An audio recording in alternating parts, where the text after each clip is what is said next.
This is Sun and Moon Archive, searching for hidden symbols. Everyone, I want to tell you about the ideas and the philosophy that Arthur Edward Waite wished to convey through his book, The Pictorial Key to the Tarot.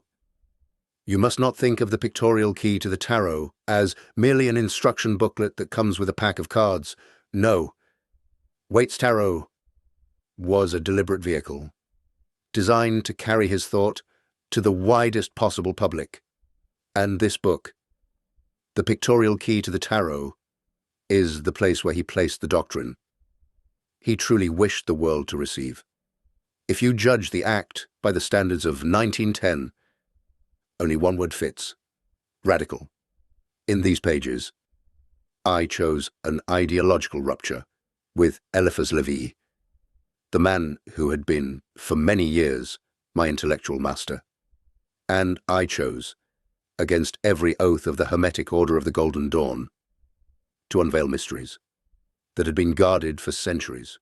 Moreover, for a scholar already respected in certain circles, to publish a book on the tarot, a thing the world dismissed as vulgar gypsy fortune-telling, could scarcely appear a wise career move. It looked, to many, like a reckless gesture that might set the whole world against me. So, watch this video with that curiosity burning in you. We are about to open the preface to Arthur Edward Waite's Pictorial Key to the Tarot.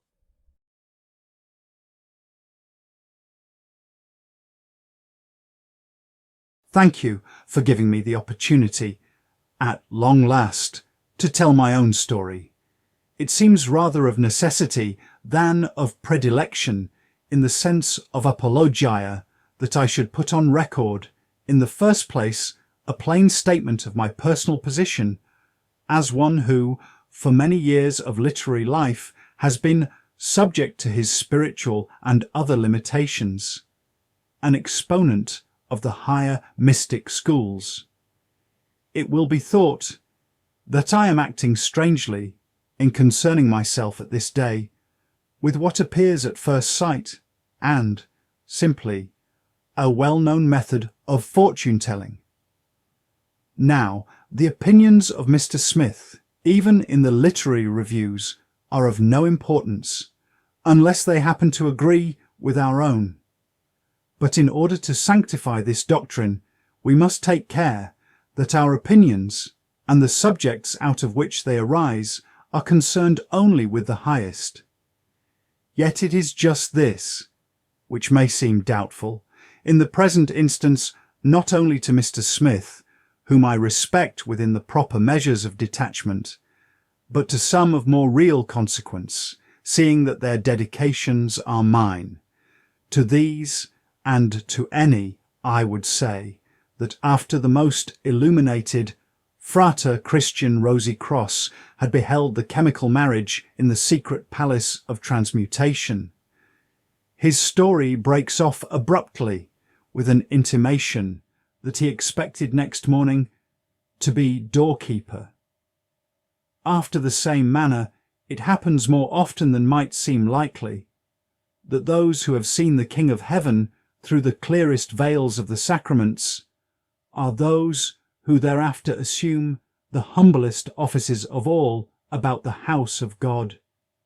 By such simple devices also are the adepts and great masters in the secret orders distinguished from the cohort of neophytes, as servi servorum mysteri, servants of the servants of the mystery. Scholar.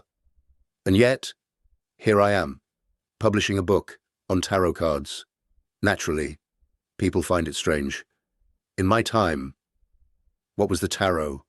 A fortune-teller's prop, a few pennies thrown down for a gypsy reading, a parlor game for fashionable evenings, something no serious scholar or mystic would ever stoop to touch.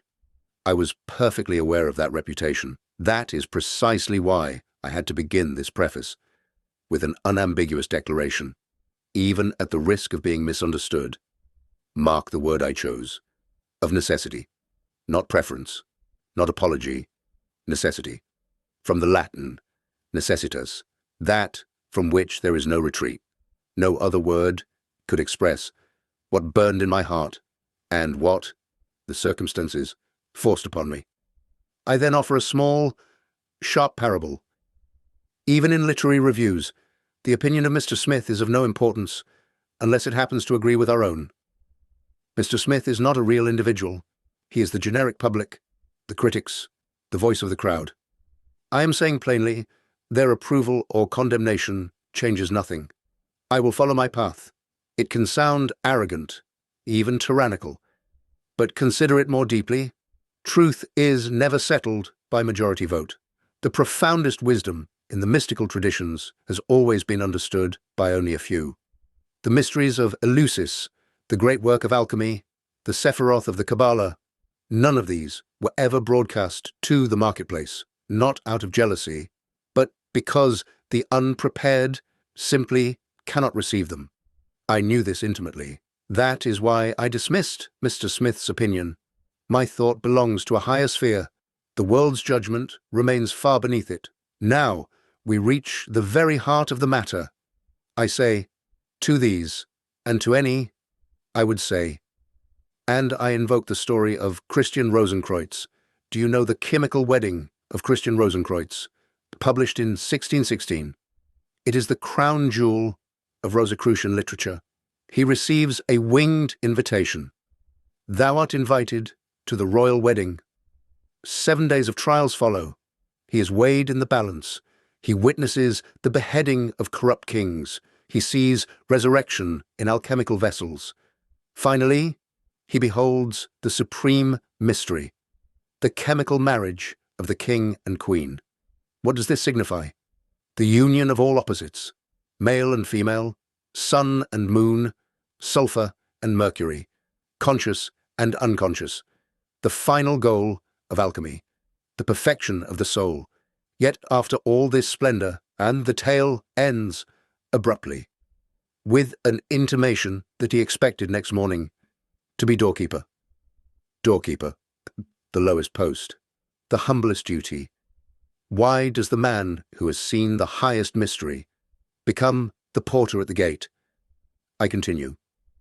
In the same manner, it happens more often than might seem likely that those who have seen the King in heaven through the clearest veils of the sacraments thereafter assume the humblest offices of all about the house of God. Genuine awakening produces not pride. Genuine awakening produces not pride, but humility. The soul that has touched divinity realizes its own littleness and, of its own accord, takes the lowest place. This is the great paradox repeated in every mystical tradition, and I add, by such simple signs, the adepts and great masters are distinguished from the crowd of neophytes as servi servorum mysteri, servants of the mystery. The highest title is the humblest name. 2 lessons are sealed here. The chemical wedding is the symbol of alchemical and spiritual integration, the sacred union of spirit and soul.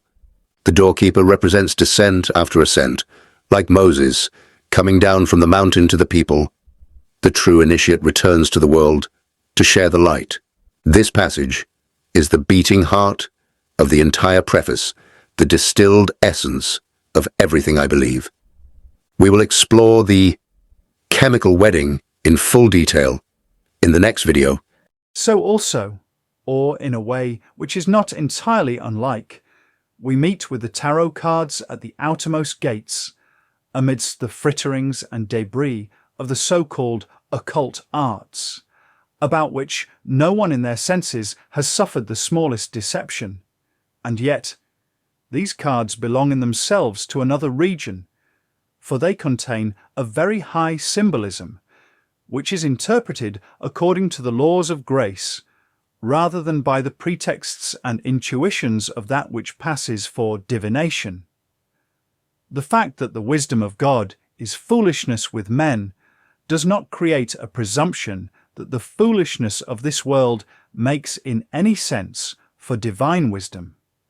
So neither the scholars in the ordinary classes, nor the pedagogues in the seats of the mighty, will be quick to perceive the likelihood, or even the possibility, of this proposition. The subject has been in the hands of cartomancists as part of the stock-in-trade of their industry. I do not seek to persuade anyone outside my own circles that this is of much or of no consequence, but on the historical and interpretative sides, it has not fared better. It has been there in the hands of exponents who have brought it into utter contempt. For those people who possess philosophical insight, or faculties for the appreciation of evidence. It is time that it should be rescued, and this I propose to undertake once and for all, that I may have done with the side issues which distract from the term. As poetry is the most beautiful expression of the things that are of all most beautiful, so is symbolism the most Catholic expression, in concealment, of things that are most profound in the sanctuary, and that have not been declared outside it with the same fullness by means of the spoken word. The justification of the rule of silence is no part of my present concern, but I have put on record elsewhere, and quite recently, what it is possible to say on this subject.